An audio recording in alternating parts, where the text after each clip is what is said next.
Assalamualaikum warahmatullahi wabarakatuh. Innal hamdalillah nahmaduhu wa nasta'inuhu wa nastaghfiruh wa na'udzu billahi min shururi anfusina wa sayyiati a'malina. May yahdihillahu fala mudhillalah wa may yudlil fala hadiyalah. Wa asyhadu an la ilaha illallah wahdahu la syarikalah wa asyhadu anna Muhammadan 'abduhu wa rasuluh. Ya ayyuhalladzina amanu taqullaha haqqa tuqatih wa la tamutunna illa wa antum muslimun.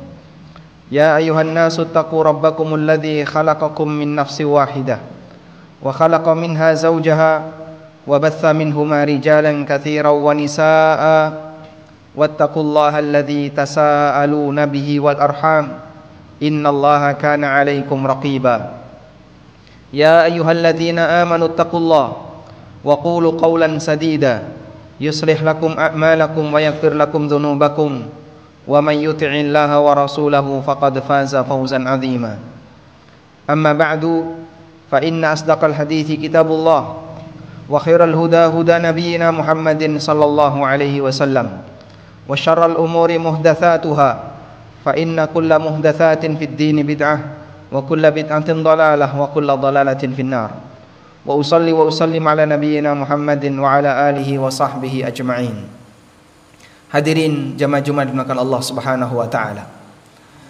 Hal pertama yang perlu kita perhatikan bahwa kegiatan Jumatan itu bagian dari syariat yang Allah berikan kepada hambanya yang beriman agar mereka bisa mendapatkan peringatan yang baik dari Al-Qur'an dan hadis Nabi sallallahu alaihi wasallam. Sehingga sekiranya kaum muslimin mereka tidak bisa hadir dalam kegiatan kajian dalam waktu sepekan, minimal dia hadir dalam kegiatan Jumatan, sehingga setidaknya setiap satu pekan sekali dia mendapatkan siraman dari Al-Quran dan hadis.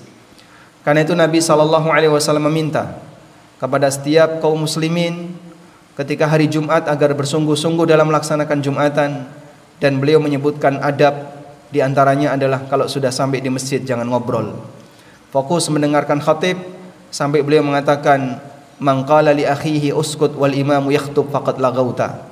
Barang siapa yang mengatakan kepada sebelahnya uskut, diam. Ucapan ini bagus, amar ma'ruf nahi mungkar, tapi tempatnya yang salah dan waktunya yang salah. Kata Nabi SAW, siapa yang mengatakan kepada sebelahnya uskut, diam, wal imamu yakhtub, sementara imam sedang berkhutbah, faqad laghauta, maka orang ini telah menggugurkan pahala Jumatannya. Hal yang serupa juga dialami oleh orang yang main-main ketika khotib sedang berkhutbah. Dulu mainannya kerikil, sekarang HP, dan hukumnya sama. Nabi SAW mengatakan waman massal hasa faqad lagha, barang siapa yang dolanan kerikil, mainan kerikil, maka dia telah menggugurkan pahala Jumatannya. Hal yang sama juga mereka yang mainan HP ketika Jumatan sedang dimulai, khatib sedang berkhutbah dan Anda belum menutup HP-nya, maka berarti Anda telah menggugurkan pahala Jumatan Anda. Sangat disayangkan datang di awal waktu, duduk di masjid tapi pulang gak bawa apa-apa. Sungguh orang ini adalah orang yang rugi. Karena itu jamaah, perhatikanlah adab semacam ini. Anda tidak sedang rapat RT, tapi Anda sedang mendengarkan khutbah. Waktu kita tidak panjang, hanya butuh tidak lebih dari setengah jam, maka maksimalkan. Anda masih punya banyak waktu yang lain untuk kegiatan yang lainnya, sehingga di tempat ini seharusnya Anda fokus untuk mendapatkan materi. Allah Subhanahu wa taala menegaskan di surat Al-An'am ayat 65 tentang bagaimana Allah Subhanahu wa taala membinasakan para hambanya disebabkan perbuatan maksiat yang mereka lakukan. Allah taala berfirman, "Qul huwal qadiru ala ay yab'atsa 'alaikum 'adzaban min fawqikum aw min tahti arjulikum aw yalbisakum syi'a wa yudhiqa ba'dakum ba'sa ba'd. Undur kaifa nusarriful ayati la'allahum yafqahun."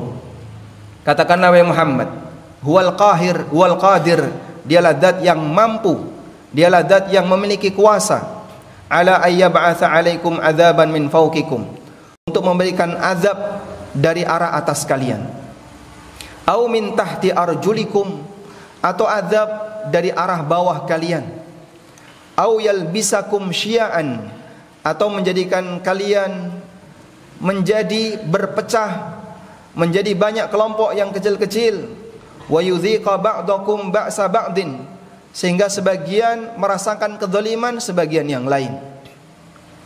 Undur kaifa nusarriful ayat, perhatikanlah bagaimana kami jelaskan ayat-ayat ini la'allahum yafqahun, agar mereka memahami. Disebutkan dalam riwayat yang sahih dari sahabat Jabir bin Abdullah radhiyallahu anhu, beliau menceritakan, lamma nazalat hadhil ayah, ketika turun ayat ini Rasulullah sallallahu alaihi wasallam berdoa kepada Allah. Saat turun kalimat qul huwal qadiru ala ayyab'atsa 'alaikum adzaban min fawqikum, katakanlah wahai Muhammad, Allah mampu untuk menurunkan azab dari arah atas kalian. Rasulullah sallallahu alaihi wasallam kemudian berdoa, a'udzu biwajhik, aku berlindung dengan wajahmu ya Allah. Aku berlindung dengan wajahmu. Beliau berlindung kepada Allah jangan sampai itu terjadi. Sebagaimana ada umat masa silam yang dihujani dengan batu, seperti yang dialami oleh kaum Nabi Lut. Ada umat masa silam yang dikirim angin kencang. Ada umat masa silam yang dikirim azab dengan petir yang sangat keras, sehingga membuat semua orang mati. Maka Nabi SAW berdoa kepada Allah, a'udzu biwajhik, aku berlindung kepadamu ya Allah, jangan sampai ini terjadi pada umatku. Kemudian dilanjutkan ayat, au min tahti arjulikum, Allah mampu untuk mendatangkan azab dari arah bawah kalian. Nabi SAW spontan berdoa, a'udzu biwajhik, aku berlindung kepada wajahmu ya Allah, jangan sampai itu terjadi di tengah umatku. Beliau berlindung kepada Allah jangan sampai umatnya dibinasakan, sebagaimana yang dialami oleh umat-umat sebelumnya, yang mereka dibinasakan oleh Allah disebabkan karena dosanya dengan cara ditenggelamkan. Ada yang ditenggelamkan di laut, ada yang ditenggelamkan di bumi, dan aneka penenggelaman yang lainnya yang merupakan azab yang datang dari arah bawah. Hingga kemudian di bagian akhir ayat, au yalbisakum syi'a, Allah mampu untuk menjadikan kalian itu pecah berkeping-keping. Wa yudhiku ba'dakum ba'sa ba'din, kemudian kalian saling mendolimi antara satu dengan yang lain, sehingga antara satu kelompok dengan kelompok yang lain saling sikut-sikutan, saling mendolimi, saling pukul, saling berusaha bagaimana untuk menang dirinya sendiri, sehingga orang jadi korban disebabkan karena kedoliman yang lainnya. Qala Rasulullah sallallahu alaihi wasallam, kata sahabat Jabir, Nabi sallallahu alaihi wasallam kemudian mengucapkan, hadza ahwanu au hadza aisar, ini lebih ringan. Dan demikianlah realita yang kita jumpai jamaah.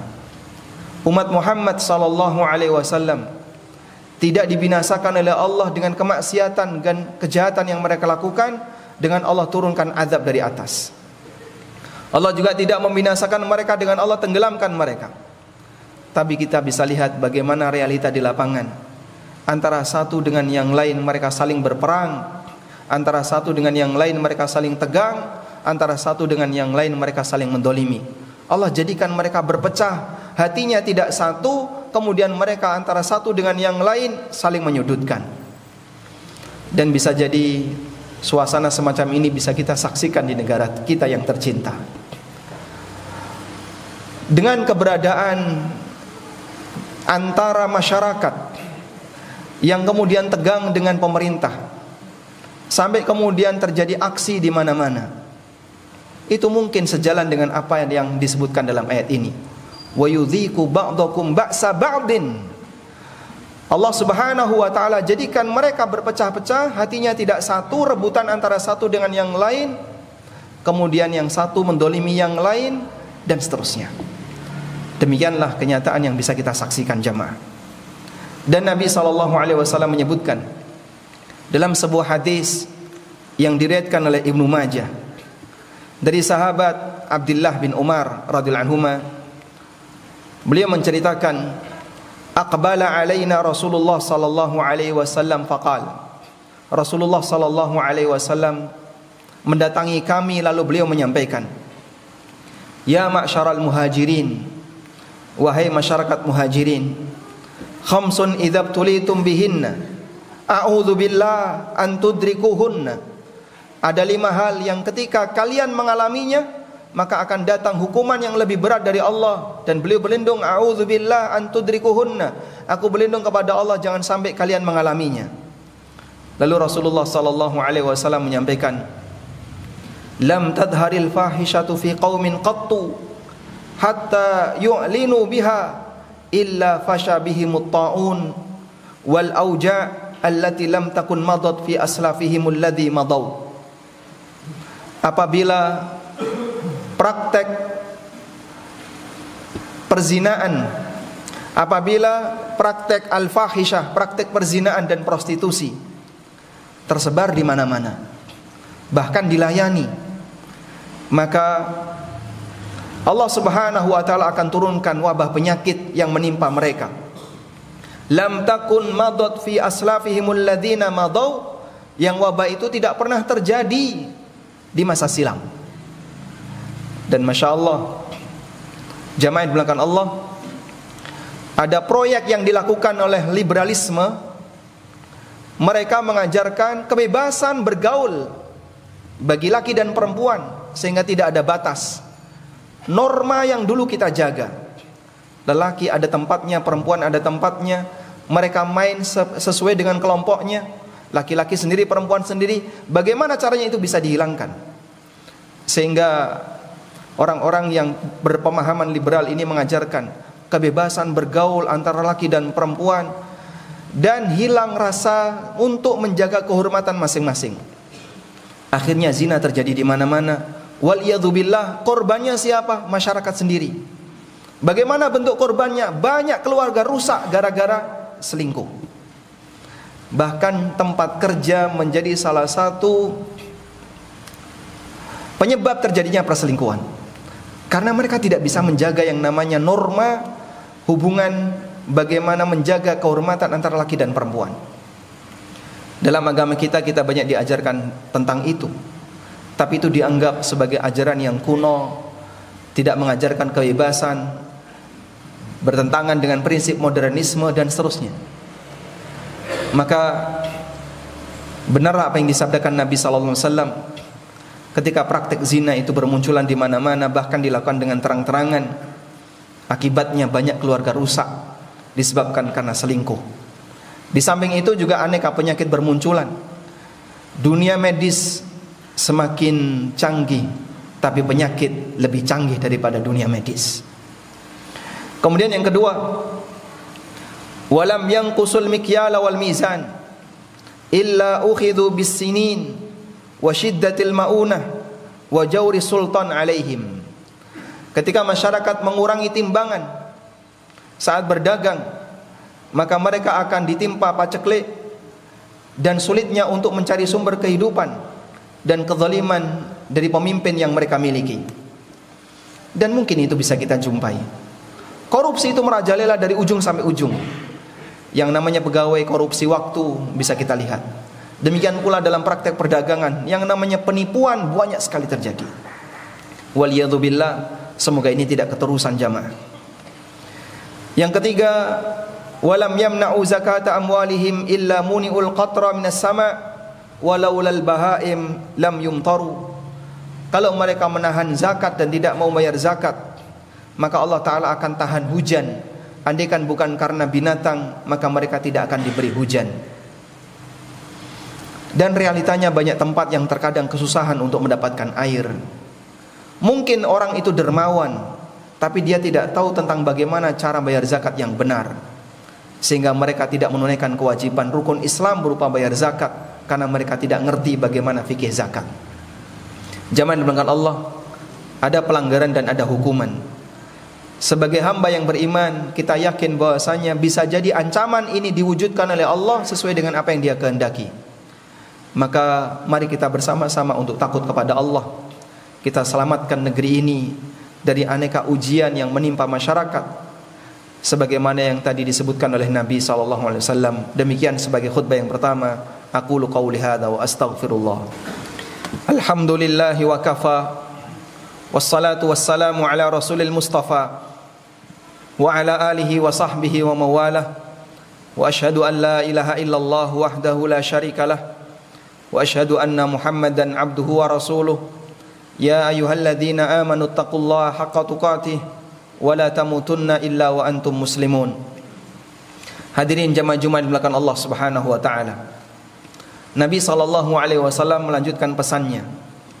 Walam yanqudu ahdallah wa ahda rasulih illa sallatallahu alaihim aduwan min ghairihim fa akhadhu ba'da ma fi aydihim. Dan ketika masyarakat itu melanggar perjanjian Allah dan perjanjian Rasulnya sallallahu alaihi wasallam, maka Allah akan berikan kekuatan bagi musuh untuk menjajah negeri tersebut, sehingga musuh ini akan mengambil harta yang mereka miliki. Perjanjian itu adalah perjanjian untuk taat, karena syariat ini amanah yang dibebankan kepada hamba, sehingga mereka yang tidak mau mentaati amanah Allah, hakikatnya dia telah melanggar perjanjian dengan Allah Subhanahu wa taala.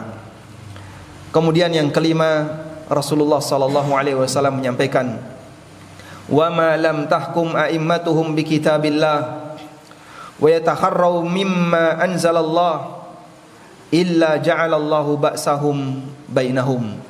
Dan ketika para pemimpin mereka menjauh dari kitabullah dalam menetapkan hukum, dan mereka tidak memilih dan tidak mengunggulkan apa yang Allah turunkan, maka Allah akan jadikan permusuhan terjadi di tengah mereka, sehingga antara satu dengan yang lain gak pernah tegang. Maka tidak ada istilah dalam dunia politik teman abadi atau musuh abadi, yang dulu teman sekarang jadi lawan, dan bisa jadi dulu kawan sekarang jadi lawan. Kita berharap kepada Allah Subhanahu wa taala, semoga Allah taala memberikan kesejahteraan bagi negeri kita, dimulai dari kita masing-masing. Mari kita memperbaiki diri untuk menjadi hamba yang bertakwa sesuai dengan yang mampu kita jangkau. Maka jamaah, jika kita ingin mewujudkan itu, saya memberikan nasihat kepada diri saya sendiri dan jamaah sekalian, kita hargai Jumatan. Anda datang sebelum khatib naik mimbar, agar materi Jumatan lebih utuh bisa Anda dapatkan dan bisa diamalkan dalam kehidupan sehari-hari. Karena Nabi SAW menyebutkan bahwa Allah memiliki malaikat yang bertugas di pintu masjid, mencatat setiap orang yang datang sebelum khatib naik mimbar. Ketika khatib sudah naik mimbar, maka malaikat ini akan menutup buku catatannya dan ikut mendengarkan khutbah. Maka kalau Anda ingin nama Anda termaktub di situ, datanglah sebelum khatib naik mimbar. Semoga ini upaya awal yang bisa kita lakukan untuk memperbaiki diri kita di hadapan Allah Subhanahu wa taala. Allahumma shalli ala Muhammad wa ala ali Muhammad kama shallaita ala Ibrahim wa ala ali Ibrahim innaka Hamidum Majid. Allahumma ighfir lil mu'minina wal mu'minat wal muslimina wal muslimat al ahya'i minhum wal amwat innaka sami'un qaribun mujibud da'awat ya qadiyal hajat. Allahumma aminna fi awtanina wa aslih a'immatana wa wulata umurina. Allahumma a'inhum ala tanfidhi amanatihim. Allahumma rzuq lahum wuzara as-salihin wa bitanata as-salihin. Rabbana hab lana min azwajina wa dhurriyyatina qurrata a'yun waj'alna lil muttaqina imama. Rabbana atina fid dunya hasanah wa fil akhirati hasanah wa qina adzabannar. Wa sallallahu ala nabiyyina Muhammadin wa ala alihi wa sahbihi wa sallam. Wa akhiru da'wana anil hamdulillahi rabbil alamin. Wa qumu ila salatikum. Haji Furoda bareng Ustadz Amin Nurbait hanya $18.000. Hubungi 0812 9090 4331.